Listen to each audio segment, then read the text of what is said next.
Hello one, hello all. My name's Holly Fortune, and today we're talking about my best and worst purchases of 2020. Let's get right into it. Some of these on the best list, I don't think you would normally expect. I've been through a few of these different videos online, and I think I got some random stuff to share with and warn you guys about. Here we go. Let's start with rugs.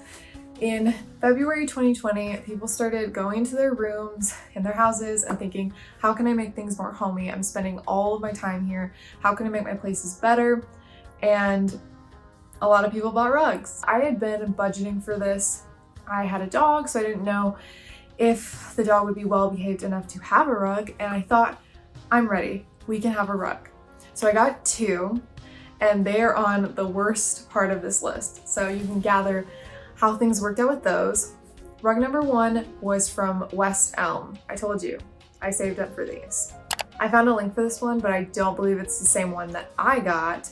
It had really bubbly knit wool, and it was good for about 2 weeks. And then she started chewing on it like she does with blankets. And that is that. Now it lives underneath my bed in the hopes that in a couple years, I can find a space for it in a bigger home that she can't get to, or she somehow grows out of that, but that is really optimistic. I think we'll just have to put it somewhere where she can't get it. So the West Elm rug was a bad purchase. I got it on sale, but it's from West Elm. It was expensive, and I never get to love on it, and I really wanted to roll around like a roly-poly all over that rug and enjoy it, and it never happened. So, but it doesn't stop there. Why not get a Ruggable rug if you have a dog? Yes and no. Ruggable rugs are certainly something else. I would encourage anyone thinking about getting one of these to look over Abode's Ruggable reviews. I love that I can clean my Ruggable rug. Okay, no stains, that's fine. But it isn't comfortable to sit on, and I have it in the living room. It would be great to just lay down on it. It's not really great for that. And whenever I want to clean it, what I do instead of pulling it off of its pad is I end up just sweeping debris off of it, and like I would with an outdoor rug, and getting up debris that way. But dog hair does stick to it. So again, if the point of having a Ruggable rug is to make it dog friendly and it's not that dog friendly, is it really meeting its point? I'm still considering getting another one for this room, my bedroom, because my dog has trouble jumping on the bed and I don't want her to hurt her hips. So TBD on that, updates to come, but I definitely wouldn't purchase the West Elm rug again. Everything's gonna be linked down below, even the bad stuff, so you can make up your mind if you really want a rug that I'm saying isn't the best choice. It's up to you. On that note, something from the best section, getting a dog was the best purchase I made in 2020.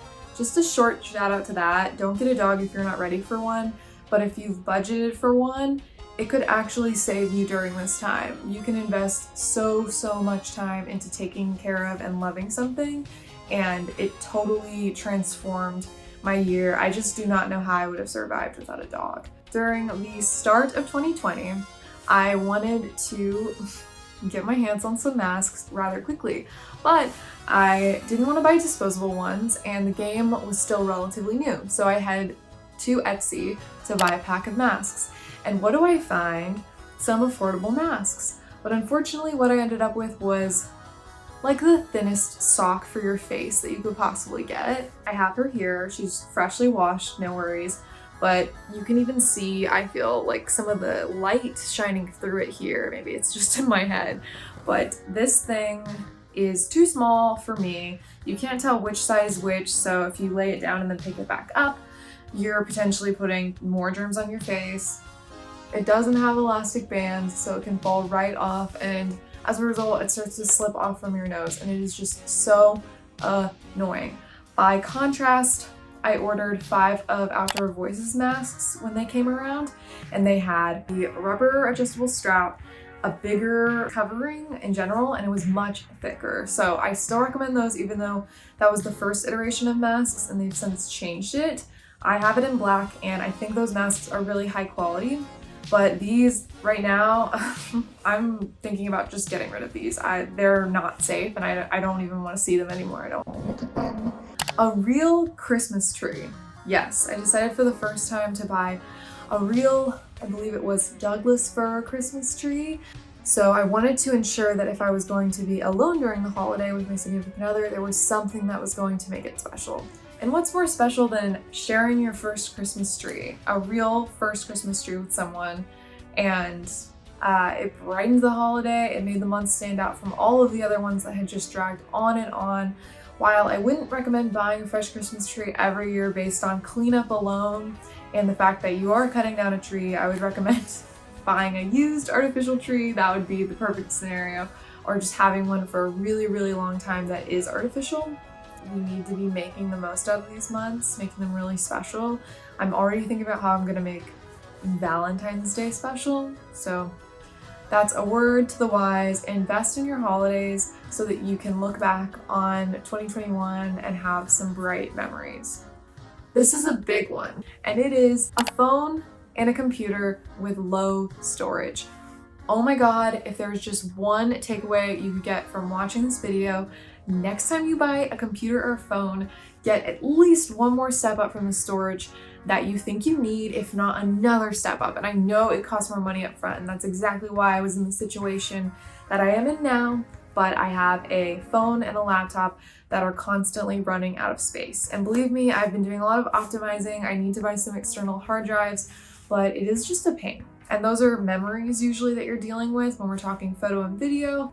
I knew that I would be working with high quality photo files and design files, but I did not expect I would be working with audio and video. And those really took it over. So if you are a person that has any interest whatsoever working with audio and video, you need to be thinking about your technological storage. It is an investment that you should make. I will include my specs here for my laptop, and it is just weak for what I do on a day-to-day basis. So something that was so good that I invested in and that I use every single day is my coffee maker. Before this, I had French press and then bottom tier, like college dorm level coffee makers. And obviously the college dorm coffee makers broke, but even the French press shattered on me based on my stupidness of taking it out of the fridge and putting boiling water in it. Obviously don't do that if you can help it, but it's not foolproof, and I was kind of hoping that it was. So I'm not ready to buy another French press anytime soon, especially because this purchase that I got was a good quality coffee machine. I'll put the tweet here of what I was feeling when I was shopping for different coffee makers. Even the more expensive ones that are $60 are still kind of not what you want. I think they're just, you can tell that they're going to break on you, and that's not what you want. You want this stuff for as long as you can. You want to keep it out of the landfill. So if you have the money to just spend up front, I decided to go with this Cuisinart model. It was $100, but if you get it from Bed Bath & Beyond, you can use a coupon, and then it's more like $60 for a really, really good one, and it won't break on you. I mentioned that I got my sweet dog last year. I really wanted her to be a good-looking gal. We go on 5 to 7 walks a day, and I do feel that people watch us, they compliment us as we go on our walks and our ways, and I wanted her to be a fancy girl. So I got her one of these Found My Animal leashes, and they are handmade and hand-dyed.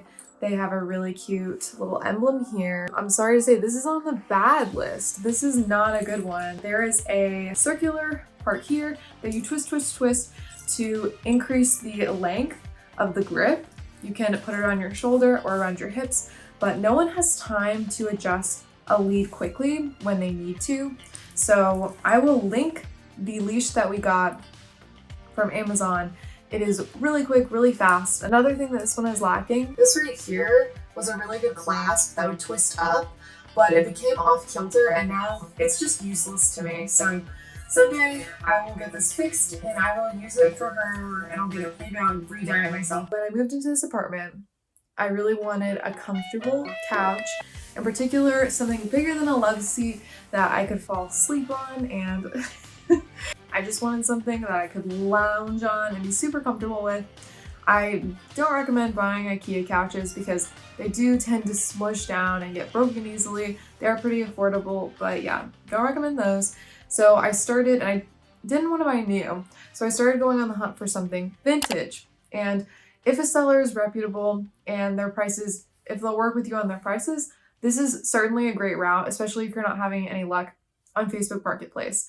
I live in Texas, so I'm going to link the seller below, but the name is Bold Vintage. She has an amazing Instagram. She's super nice. I'll insert some pictures or videos of the couch, but it is super comfortable. It's not great for sitting on all day for work. I have a purple cushion that I actually sit on. That's a really good purchase, but I have a purple cushion that I sit on while I'm working to protect my low back, but for lounging, it is a super great couch, and I recommend thinking about that if you want to invest in an accent piece like this. Last but not least is sustainable period products, and I could do a video on this. I think I'm still in my journey with products in this line, but I have a couple recommendations. It's Cora period underwear, which is just like Thinx underwear. That's the one that most people remember and recognize. But there was this thing that Thinx was going through where people had tested the underwear and found that there were some chemicals in it connected to infertility. I believe that has since been debunked, but with all that going around, I wasn't gonna buy it. So I found this other brand that's pretty cool, and they also are mission-based, so some of their profit goes into another cause. And I was like, okay, you can have my money. I need period underwear. Let's do this thing. Came to me quickly. It's pretty solid, and it's honestly the first kind of this underwear that I've tried, so I can't say it's the end all be all, but I think if you're gonna put your money toward buying a pair, why not try this one?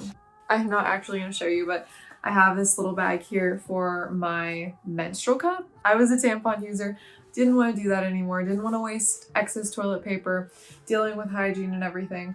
So menstrual cups it is, and I tried, gosh, what was it called? I tried one brand that was no good, and I will mention it here because the Instagram advertising they do is everywhere, and I think it's a really bad cup. I think you should go straight to Salt, which is highly reputable, and a lot of people use this one. I have a menstrual cup, a normal sized menstrual cup in ocean blue, and it is so solid. It's great. Everybody's body is different, so honestly, I know people have to buy quite a few in most cases. I only had to buy 2 to figure it out for now. But yeah, I think that brand's great, and I'm super happy that I'm cutting down waste in this way. I think if you're spending a lot of time at home and you can experiment, now is the time to do so. If you're afraid of accidents happening, which I was, or you think it's just gonna take forever to have this all figured out, yeah, now is a good time. So that is it. That is all. Thank you so much if you made it this far. Let me know, like this video if you found it helpful, and I would love for you to subscribe so that we can keep this up. We can keep talking about our bad purchases together. We can mourn our money. There are other things that I have planned. I'd love to talk more about Hush, and I also have a really cool series that I'm planning, but I'm going to keep it on the low because I know if I mention it, it might not come to fruition. So stay tuned. Fun things happening. Hope to see you back here soon.